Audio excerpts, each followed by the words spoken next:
नमस्कार। नेपाल टेलिभिजन हेरेर बसिरहनुभएका सम्पूर्ण आदरणीय दर्शक महानुभावहरूमा काठमाडौँ महानगरपालिकाको दैनिक टेलिभिजन कार्यक्रममा हाम्रो काठमाडौँको आजको श्रृङ्खलामा यहाँहरूलाई स्वागत छ। दर्शकबिन, कार्यक्रममा हामी काठमाडौँ महानगरपालिका क्षेत्रभित्रका विभिन्न गतिविधि एवं जनचासोका विषयहरू प्रस्तुत गर्ने गर्दछौँ। आजको कार्यक्रममा भने हामी काठमाडौँ उपत्यकाको सबैभन्दा ठुलो र महत्त्वपूर्ण जात्रा इन्द्र जात्रा, वर्षा र सहकालका देवता इन्द्रको पूजा अर्चना गर्दै आइतबारबाट सम्पन्न भएको छ। यो प्रसङ्ग आजको कार्यक्रममा राख्नेछौँ। वर्षा र सहकालका देवता इन्द्रको पूजा आराधना गरी आइतबार परम्परागत सांस्कृतिक पर्व इन्द्र जात्रा पर्व मनाइयो। भाद्र शुक्ल चतुर्दशीका दिन काठमाडौँको बसन्तपुरमा कुमारी, गणेश र भैरवको रथ प्रदर्शन गरी मूर्तिमा पूजा गरेर इन्द्र जात्रा पर्व मनाइएको हो। राष्ट्र प्रमुखको रूपमा रहनुभएकी राष्ट्रपति विद्यादेवी भण्डारी बसन्तपुर डबलीमा जानुभई इन्द्र जात्रा पर्वको अवलोकन गर्नुभयो।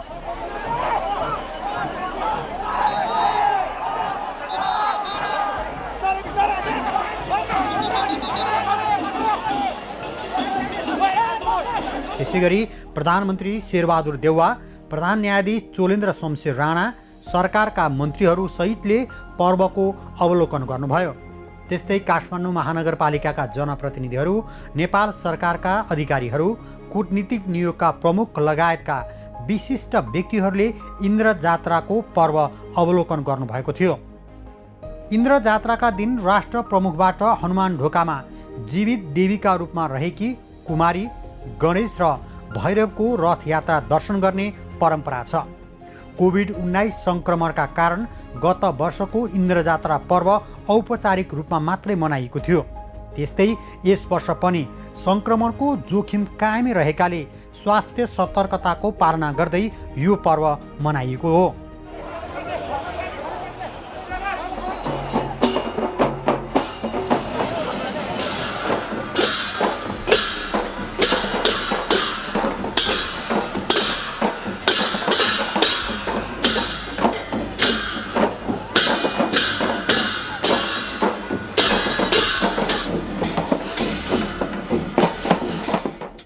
पर्वको राष्ट्रपति भण्डारी लगायतका विशिष्ट व्यक्तिहरूले अवलोकन गरेपछि रथलाई जयसीदेवल, लगन, ब्रह्मटोल, भीमसेन स्थान लगायतका स्थानमा पुर्याई पुनः बसन्तपुर ल्याइएको थियो। रथयात्रा अवलोकनका लागि बसन्तपुरमा सर्वसाधारणको उल्लेख्य भिड लागेको थियो।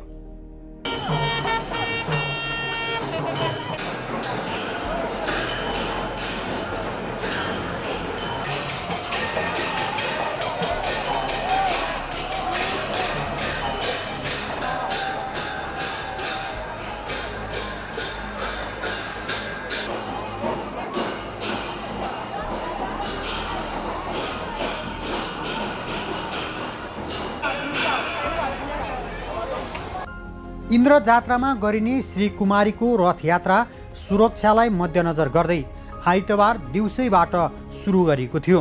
हरेक वर्ष भाद्र शुक्ल द्वादशीबाट चतुर्दशीसम्म मनाइने इन्द्र जात्रामा निकालिने रथयात्रा 2072 सालको भूकम्प अघि अपराह्नपछि मात्रै निकालिने गरिन्थ्यो।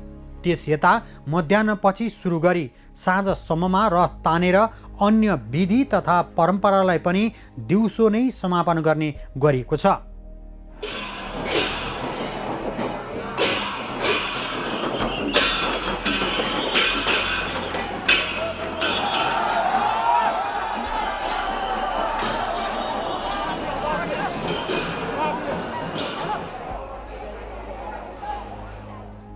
यस वर्ष सङ्क्रमणकै कारण कोरोना जोखिम बीच उत्सव भइरहेकाले नाच तथा लाखे प्रदर्शनीमा पनि विशेष सतर्कता अपनाइएको छ। जात्रामा बाजा खलबाट धेरै मानिसहरू डबलीमा सहभागी हुन्थे, तर यसपटक जात्रामा सहभागी हुने यस्ता 29 वटा बाजा खलहरूका सीमित वाद्यवादक मात्र डबलीमा आएका थिए। बाजा खलहरूले आफ्नो टोलमा आफैले बाजा बजाएका थिए।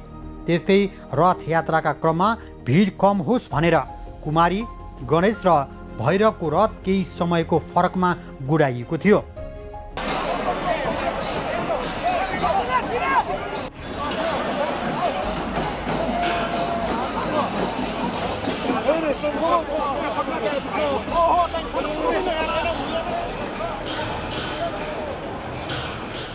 जात्रामा लाखे आजु पुलुकिसी र सभा भक्कुले विधिवत रूपमा सहभागी हुने व्यवस्था छ। यसपटक भने उनीहरूलाई अन्त पूजा लिन जान निषेध गरिएको थियो।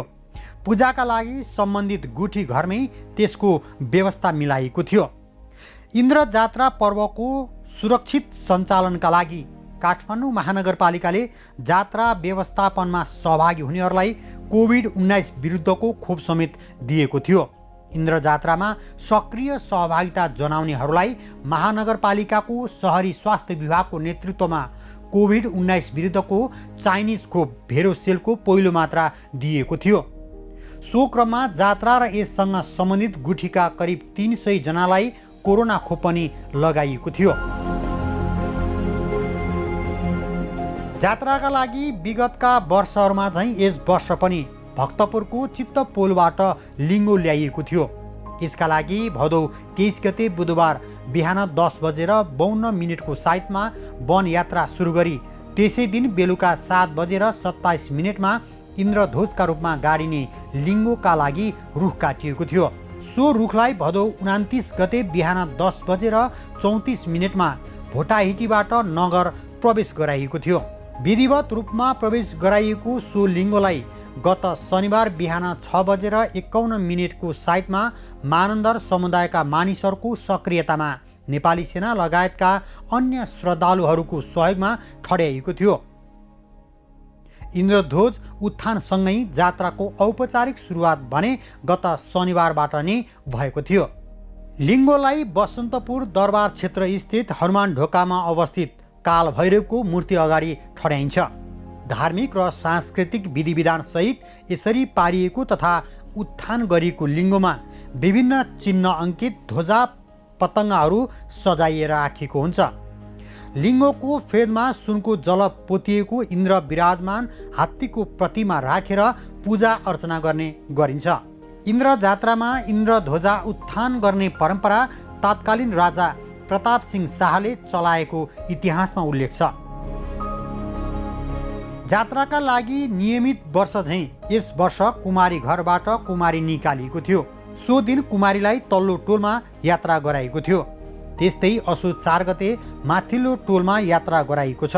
यसरी रथलाई तल्लो टोल र माथिल्लो टोल गरी भित्री सहरका विभिन्न स्थानमा परिक्रमा गराइन्छ। काठमाडौँमा 10औं शताब्दीका लिच्छिवीकालीन राजा गुणकामदेवले इन्द्र जात्राको चलन चलाएको मानिन्छ। त्यस्तै कुमारी जात्रा भने 18औं शताब्दीको मध्यमा सुरुवात भएको मान्यता रहिआएको छ।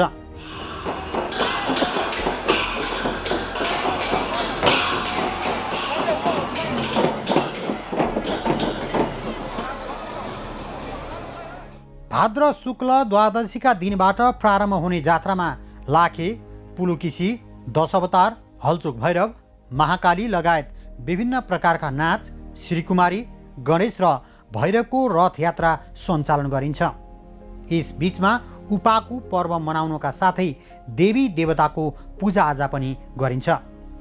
इन्द्र जात्राकै अवसरमा वर्षमा एकपटक हनुमान ढोका दरबार क्षेत्र स्थित श्वेत भैरवको मन्दिर सर्वसाधारणका लागि दर्शन पूजा हेतु खुल्ला गर्ने गरेको छ।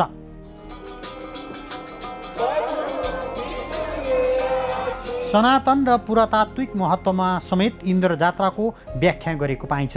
यस जात्राको सम्बन्धमा वाल्मीकि रामायण, महाभारत, कालिका पुराण, देवी पुराण, विष्णु धर्मोत्तर पुराण, हरिवंश पुराण, बृहत संहिता र भविष्य पुराणमा समेत विस्तृत वर्णन गरेको पाइन्छ। धार्मिक कथन अनुसार स्वर्गका राजा इन्द्रले आफ्नी आमालाई व्रत पूजाका लागि पारिजातको फुल टिप्न लाग्दा मालीले तिनलाई चोर भनी नियन्त्रणमा लिएर डोरीले बाँधेको र सोही समयमा सडकमै जात्रा गरेको दिनलाई इन्द्र जात्राका रूपमा मनाइँदै आएको छ।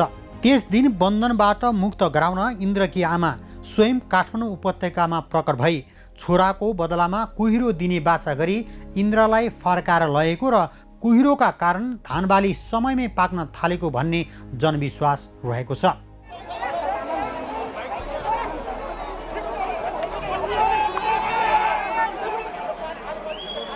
अर्कोतर्फ विभिन्न पुराणमा बताइए अनुसार पौराणिक कालमा देवता र असुरहरूबीच युद्धको तयारी हुन थालेपछि त्रिदेव देवगणले इन्द्रलाई विजयी ध्वजासहित नेपाल मण्डलमा दूत बनाएर पठाएका थिए। इन्द्रलाई दिएको उक्त ध्वजालाई इन्द्रध्वज भनिएको र देवासुर सङ्ग्राममा देवताहरूको विजय भएपछि इन्द्रध्वजको पूजा र समारोहले निरन्तरता पाएको किम्वदन्ती समेत रहेको छ।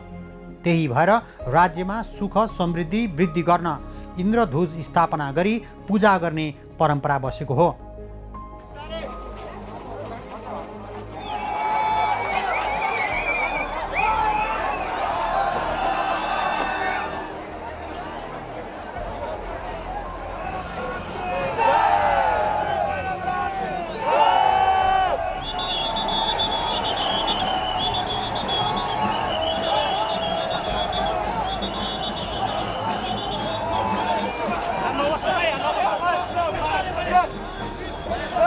इन्द्र जात्राकै दिन दलुचा नामक एक प्रकारको कलात्मक दियोमा तेलको बत्ती बालेर त्यस बत्तीलाई नै विधिपूर्वक समयबजी चढाएर पूजा गर्ने गरिन्छ। काठमाडौँका नेवार समुदायले विशेष पर्वका रूपमा मनाउँदै आएको यो पर्व सनातन हिन्दू धर्मावलम्बीहरूले मनाउने दसैँ, तिहार र फागु पूर्णिमा भन्दा पनि पुरानो परम्पराका रूपमा रहेको मानिन्छ। जात्राको अन्तिम दिन नानीचा या पछि इन्द्रध्वज ढालेर जात्रा समापन हुन्छ। यस वर्ष आगामी असोज 8 गते नानीचा या गरिनेछ। त्यसै दिन राति 10:36 इन्द्रध्वज पतन अर्थात् यसी लिङ्गो ढालिने साइत छ।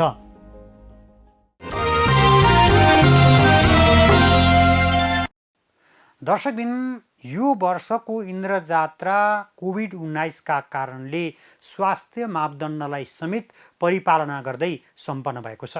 गत वर्ष कोभिड-19 का कारणले साधारण रूपमा यो पर्व मनाइयो भने त्यसभन्दा अघिल्लो वर्ष काठमाडौँ महानगरपालिकाले विदेशका विभिन्न विशिष्ट पाहुनाहरूलाई इन्द्र जात्राको अवलोकन गराएर सम्पन्न गरेको थियो। इन्द्र जात्रा काठमाडौँ उपत्यकाको सबैभन्दा महत्त्वपूर्ण जात्रा पनि हो र यो जात्राले नेपाललाई विश्वभर चिनाउनको लागि महत्त्वपूर्ण भूमिका खेल्दै पनि आइरहेको छ।